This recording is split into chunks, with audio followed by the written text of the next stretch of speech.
le Kosovo est probablement l'une des régions les plus controversées d'Europe. En l'an 2000, il a déclaré son indépendance de la Serbie, mais le gouvernement de Belgrade le considère toujours comme une partie de la Serbie.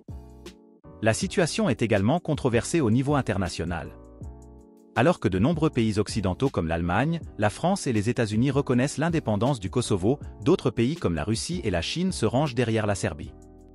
Comme l'indépendance est donc contestée au niveau international, le gouvernement du Kosovo a entre-temps trouvé une nouvelle façon de se séparer de la Serbie, l'union avec le pays voisin, l'Albanie. Une grande partie de la population est albanaise, ce qui fait que le Kosovo est culturellement très attiré par l'Albanie. Mais la Serbie veut bien sûr éviter cela à tout prix. Quelle est donc la probabilité d'une unification des deux États à l'avenir? À quoi ressemblerait un tel État de la Grande Albanie et l'unification effective pourrait-elle conduire à une guerre avec la Serbie?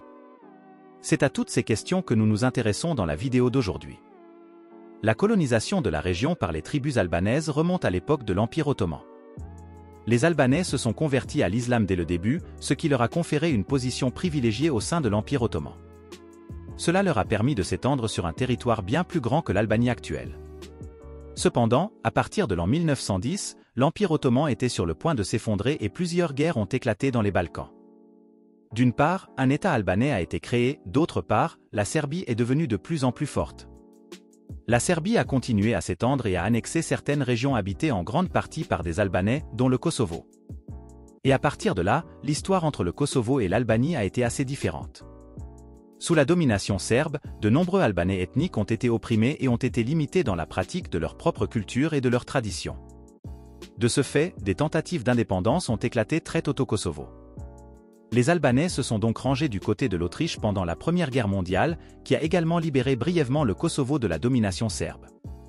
Mais comme nous le savons, l'Autriche était du côté des perdants, ce qui a rendu l'indépendance de courte durée.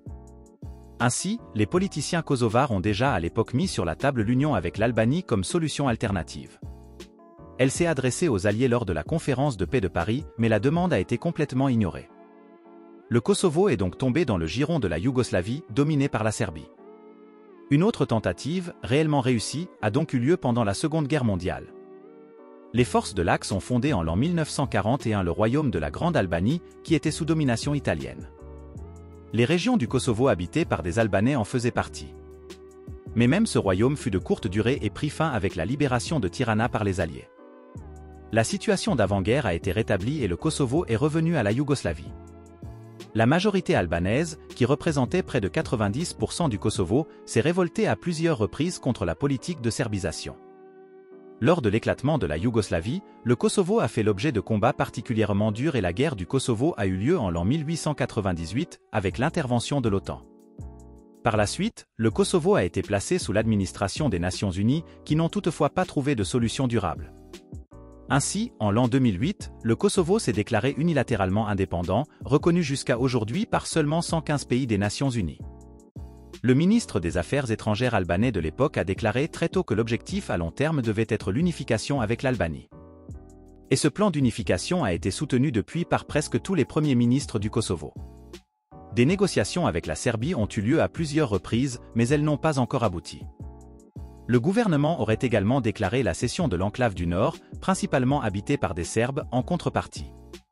Cependant, la proposition de cession de territoire est extrêmement impopulaire au sein de la population kosovare et de nombreux acteurs internationaux, dont l'Allemagne, s'opposent également à cette proposition.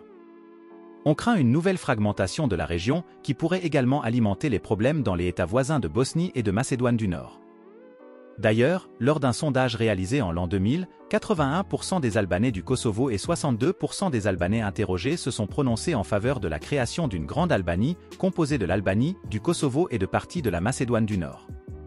Cependant, étant donné qu'une union semble très difficile dans la situation actuelle, beaucoup considèrent désormais l'adhésion à l'UE et à l'OTAN comme une solution appropriée pour surmonter les frontières. L'Albanie est déjà membre de l'OTAN depuis l'an 2009 et elle a de bonnes perspectives d'adhésion à l'UE. Mais au Kosovo, la situation reste difficile. Il y a toujours des émeutes entre Serbes et Albanais. Et l'UE fait clairement savoir qu'il n'y aura pas de perspective d'adhésion tant que la situation sur place ne sera pas résolue. Beaucoup spéculent aussi sur une adhésion de l'Albanie à l'UE le plus tôt possible.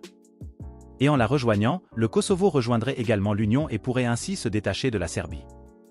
Mais il ne fait aucun doute qu'un rattachement à l'Albanie entraînerait de nouvelles manœuvres militaires de la part de la Serbie.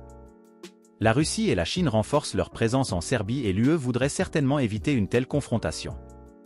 La situation reste donc compliquée, comme c'est souvent le cas dans les Balkans.